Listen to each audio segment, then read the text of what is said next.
There are seasons in your life where God will deliberately, intentionally, and strategically remove every human being from your life.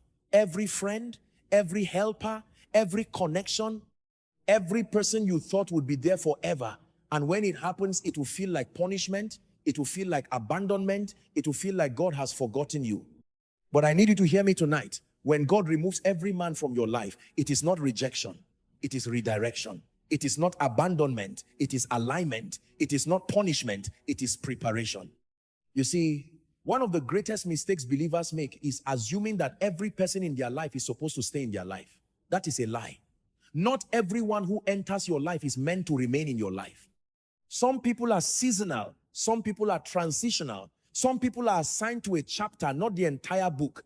And when God begins to remove them, he is not being cruel. He's being kind. He is clearing the stage for what he is about to do.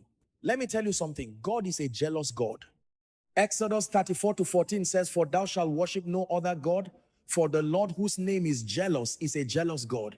And when God sees that you have placed your trust, your confidence, your hope, your security, and your identity in human beings instead of in him, he will systematically remove every single one of them until you have no one left but him. Not because he hates you, but because he loves you too much to let you build your life on a foundation that will crumble. The theology of divine removal.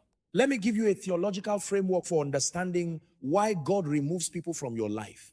Because if you don't understand the theology behind it, you will become bitter, you will become angry, you will blame God, you will blame people, and you will miss the entire purpose of the season. First, God removes people to reveal your foundation. Jesus said in Matthew 7:24-7, "Therefore, whosoever heareth these sayings of mine and doeth them, I will liken him unto a wise man which built his house upon a rock. And the rain descended, and the floods came, and the winds blew, and beat upon that house. And it fell not, for it was founded upon a rock." You see, when everyone is around you, when friends are calling, when people are celebrating you, when helpers are available, you cannot truly know what your foundation is. You think your foundation is God, but in reality, your foundation might be people. Your foundation might be connections. Your foundation might be the comfort of human presence. And God in his wisdom will remove every person so that you can see clearly what you have been standing on. I have seen people who thought they were strong in faith. They prayed, they worshiped, they declared. But the moment God removed their closest friend, they collapsed. The moment God removed their mentor, they lost direction. The moment God removed their financial helper, they lost peace. Why? Because their foundation was never God. Their foundation was people. And God loved them enough to expose it before it destroyed them. Second, God removes people to develop your identity. One of the most dangerous things that can happen to a believer is to derive your identity from human relationships. When you don't know who you are outside of a friendship, outside of a relationship, outside of a connection, you are in danger. Because the moment that person leaves, you will lose yourself.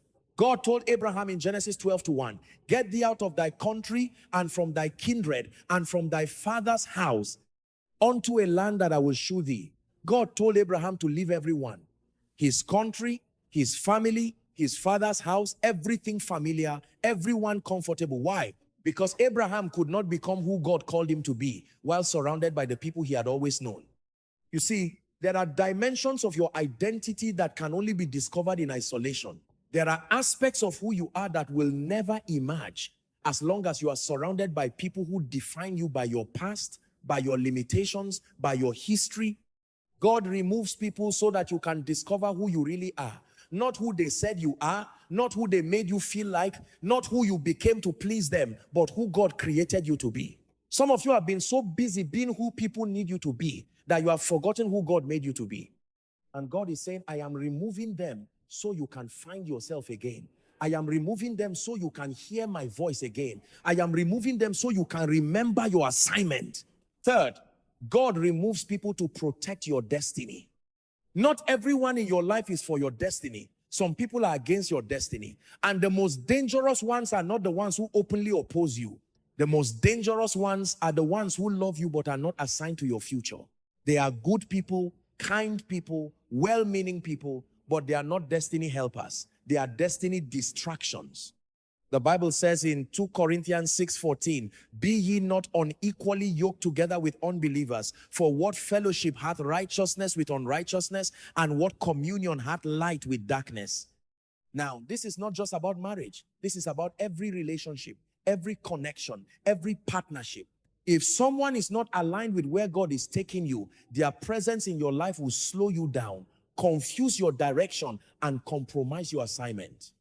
I have seen people miss their destiny because they refuse to let go of a friendship. I have seen people delay their breakthrough because they held on to a relationship God was trying to end. I have seen people lose years, literal years, because they chose human comfort over divine direction. And so God in his mercy will remove them himself, because he knows that you won't do it. He knows that you are too loyal, too kind, too attached, too afraid of being alone. So he does it for you, not to hurt you, but to save your destiny. The pain of divine isolation. Now, let me be honest with you. When God removes people from your life, it hurts, it is painful, it is lonely, it is one of the most difficult experiences a human being can go through. And I am not going to stand here and pretend that it is easy. It is not easy. David knew this pain. In Psalm 142:4, he said, I looked on my right hand and beheld, but there was no man that would know me. Refuge failed me. No man cared for my soul. David, the anointed king of Israel, the man after God's own heart, looked around and saw no one. No friend, no helper, no supporter, no one who cared. Have you ever been in that place? Have you ever looked around and realized that everyone is gone? The people who said they would always be there, gone. The people who promised to support you, gone. The people who celebrated you when things were good, gone. And you are left standing alone wondering what you did wrong. But here is what I need you to understand. David's isolation was not a sign of God's absence. It was a sign of God's presence. Because in the very next verse, Psalm 142:5, David said, I cried unto thee, O Lord. I said, thou art my refuge and my portion in the land of the living. When every man was removed, David found God as his refuge. When every human support system collapsed, David discovered that God was enough. And that is exactly what God is doing in your life right now. He is not punishing you. He is positioning you. He is not abandoning you. He is drawing you closer. He is removing every distraction, every crutch, every substitute, so that you can discover what David discovered, that God alone is enough. Joseph experienced this same divine isolation. His brothers sold him. Potiphar's wife lied about him. The butler forgot him. Every single person in Joseph's life either betrayed him, abandoned him, or forgot him. And yet Genesis 39:2 says, and the Lord was with Joseph, and he was a prosperous man. Every man was removed, but God was present. Every human connection was severed, but the divine connection remained. And it was in that isolation that God prepared Joseph for the palace. Listen to me. Your isolation is not your destruction. Your isolation is your preparation. The throne room is being prepared, but you must go through the prison first. The palace is waiting, but you must survive the pit first. And in the pit, there will be no man, but there will be God. The purposes of divine removal. Let me give you specific reasons why God removes people from your life. And I want you to pay attention, because understanding the purpose will give you the strength to endure the process. 1, God removes people to teach you dependence on him alone. Jeremiah 17:5-7 says, thus saith the Lord, cursed be the man that trusteth in man, and maketh flesh his arm, and whose heart departed from the Lord. For he shall be like the heath in the desert, and shall not see when good cometh. Blessed is the man that trusteth in the Lord, and whose hope the Lord is. There is a curse attached to trusting in man. Not a curse from the devil, a curse from God himself. Because when you trust in man, your heart departs from the Lord. And God will not share his place in your life with any human being. Some of you have made people your God. You call them first before you call God. You run to them first before you run to God. You trust their word more than you trust God's word. You find more comfort in their presence than in God's presence. And God is saying, enough. I am removing them so you can learn to depend on me. 2, God removes people to break unhealthy soul ties. There are relationships in your life that have created unhealthy soul ties, connections that have bound your soul to another person in a way that is not healthy, not godly, and not productive. You cannot think without them. You cannot make decisions without them. You cannot function without them. That is not love. That is bondage. And God in his mercy will sever those ties. He will remove that person sometimes suddenly, sometimes gradually, so that your soul can be free, so that your mind can be clear, so that your spirit can breathe again. 1 Samuel 18:1 says, the soul of Jonathan was knit with the soul of David. Now, that was a godly soul tie. But not every soul tie is godly. Some soul ties are demonic. Some soul ties are manipulative. Some soul ties are controlling, and God will break them by removing the person attached to them. 3, God removes people to elevate you to a new level. Every level of your life requires a different circle. The people who were with you at level 1 cannot always go with you to level 5. Not because they are bad people, but because they are not equipped for where you are going. Their mindset, their capacity, their vision, their faith, it is suited for where you were, not where you are going. Elijah had to leave the brook before he could go to the widow's house. The brook dried up, the ravens stopped coming. Everything that sustained him at one level was removed so that he could move to the next level. And if Elijah had stayed at the dried brook, mourning what was gone, he would have died there. But he moved, he obeyed. And God provided at a higher level. Some of you are sitting at a dried brook right now. The relationships that once sustained you have dried up. The friendships that once nourished you have ended. The connections that once supported you have disappeared. And God is saying, move, get up, stop mourning what I have removed. I have something better, I have something higher, I have something greater. But you must leave the dried brook to find it. 4, God removes people to purify your motives. When people are around, it is easy to serve God for the wrong reasons. You serve because people are watching. You pray because people are listening. You give because people are applauding. You worship because people are impressed. But when God removes every person, the only reason left to serve him is because you love him. This is what happened to Job. God removed everything. His wealth, his children, his health, his friends, his wife turned against him, his companions mocked him. And in that place of total isolation, Job said in Job 13:15, though he slay me, yet will I trust in him. That is pure faith. That is purified motive. That is worship that is not contaminated by human approval or human presence. God is asking you tonight, will you still serve me when no one is watching? Will you still pray when no one is listening? Will you still worship when no one is applauding? Will you still believe when no one is encouraging you? Because if your faith requires human validation, it is not faith, it is performance. 5, God removes people to create space for divine connections. This is powerful. Sometimes God removes people from your life, not because they are bad, but because they are occupying the space that is reserved for someone else. Your life has limited capacity. Your time has limited hours. Your heart has limited room. And if every space is filled with the wrong people, there is no room for the right people. Ruth had to lose her husband before she could meet Boaz. If Ruth's husband had not died, she would never have gone to Bethlehem. She would never have gleaned in Boaz's field. She would never have found her destiny helper. The removal of one relationship created space for a greater one. Some of you are holding on to relationships that are blocking your Boaz. You are holding on to friendships that are preventing your destiny helpers from entering your life. You are holding on to connections that are occupying the space God has reserved for someone greater. And God is saying, let go, release them, trust me. What I am bringing is greater than what I am removing. 6, God removes people to build your character. Character is not built in comfort. Character is built in crisis. Patience is not developed when everything is going well. Patience is developed when you are waiting and no one is helping. Faith is not tested when everyone is supporting you. Faith is tested when everyone has left and you are standing alone. The Bible says in Romans 5:3-4, we glory in tribulations also, knowing that tribulation worketh patience, and patience experience, and experience hope. The removal of people creates tribulation. Tribulation creates patience. Patience creates experience. Experience creates hope. And hope does not make you ashamed because the love of God is shed abroad in your heart.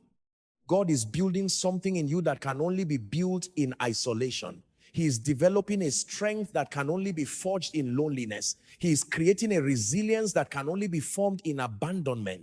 And when he is finished, you will be unshakable. You will be unmovable. You will be a person who cannot be destroyed by the absence of human beings, because you have learned to stand on the presence of God alone. What to do when God removes everyone. So what do you do when you find yourself in this season? What do you do when everyone is gone and you are standing alone? Let me give you practical steps. First, do not chase what God is removing. This is critical. When God removes someone from your life, do not run after them. Do not beg them to stay. Do not manipulate the situation to keep them. If God is removing them, let them go. Because if you force someone to stay who God is trying to remove, you will delay your own progress and create unnecessary pain. Lot chose to leave Abraham, and Abraham did not chase him. Abraham did not beg. Abraham did not manipulate. He let Lot go. And after Lot left, God said to Abraham in Genesis 13:14-15, lift up now thine eyes and look from the place where thou art northward and southward and eastward and westward. For all the land which thou seest, to thee will I give it. God could not show Abraham the fullness of his inheritance until Lot was gone. The removal of Lot was the key to Abraham's expansion. Stop chasing people who are walking away from you. Their departure is not your loss, it is your liberation. Second, draw closer to God in the isolation. Use the season of isolation to build your relationship with God. Pray more, worship more, study the word more, fast more, seek his face more, because this season is not just about removal, it is about intimacy. God is creating space in your life so that he can fill it with himself. James 4:8 says, draw nigh to God and he will draw nigh to you. When everyone else has pulled away, draw closer to God and you will discover a dimension of his presence that you never knew existed. You will hear his voice with a clarity you have never experienced. You will feel his love with an intensity that no human relationship can match. Third, trust the process. I know it is hard. I know it is painful. I know it does not make sense right now, but trust the process. God knows what he is doing. He sees the end from the beginning. He knows who needs to leave and who needs to stay. He knows what needs to be removed and what needs to be added. And his timing is perfect. Proverbs 3:5-6 says, trust in the Lord with all thine heart and lean not unto thine own understanding. In all thy ways acknowledge him and he shall direct thy paths. You do not need to understand why God is removing people. You just need to trust that he has a reason. And his reason is always for your good. Fourth, prepare for what is coming. When God removes, he is preparing to replace. When God empties, he is preparing to fill. When God strips, he is preparing to clothe. Do not focus on what has been taken. Focus on what is coming. Because what God is about to bring into your life is greater than anything he has removed. Isaiah 43:18 says, remember ye not the former things, neither consider the things of old. Behold, I will do a new thing, now it shall spring forth. Shall ye not know it? I will even make a way in the wilderness and rivers in the desert. Stop looking back at who left. Start looking forward to who is coming. Stop mourning the old season. Start preparing for the new season. Stop crying over dried brooks. Start walking toward the widow's house, because God is doing a new thing and it is about to spring forth. Fifth, guard your heart against bitterness. This is perhaps the most important instruction. When people leave, when friends betray, when helpers disappear, the temptation to become bitter is overwhelming. But bitterness is a poison that will destroy you from the inside. It will contaminate your faith. It will corrupt your worship. It will block your breakthrough. Hebrews 12:15 says, looking diligently lest any man fail of the grace of God, lest any root of bitterness springing up trouble you, and thereby many be defiled. Guard your heart. Forgive quickly. Release freely. Do not allow the pain of removal to become the poison of bitterness. Because if you carry bitterness into your next season, it will contaminate everything God is trying to build. The promise after the removal. Let me close with this. After every season of divine removal, there is a season of divine restoration. After every wilderness, there is a promised land. After every pit, there is a palace. After every cross, there is a resurrection. Job lost everything, every person. every possession, every comfort. But Job 42:10 says, and the Lord turned the captivity of Job when he prayed for his friends. Also, the Lord gave Job twice as much as he had before. Twice as much, not the same, not a little more, twice as much. God's restoration always exceeds what was removed. Joseph lost his family, his freedom, and his reputation. But Genesis 41:41 says, and Pharaoh said unto Joseph, see, I have set thee over all the land of Egypt, from the pit to the palace, from the prison to the throne, from isolation to authority. God's promotion always follows his process of removal.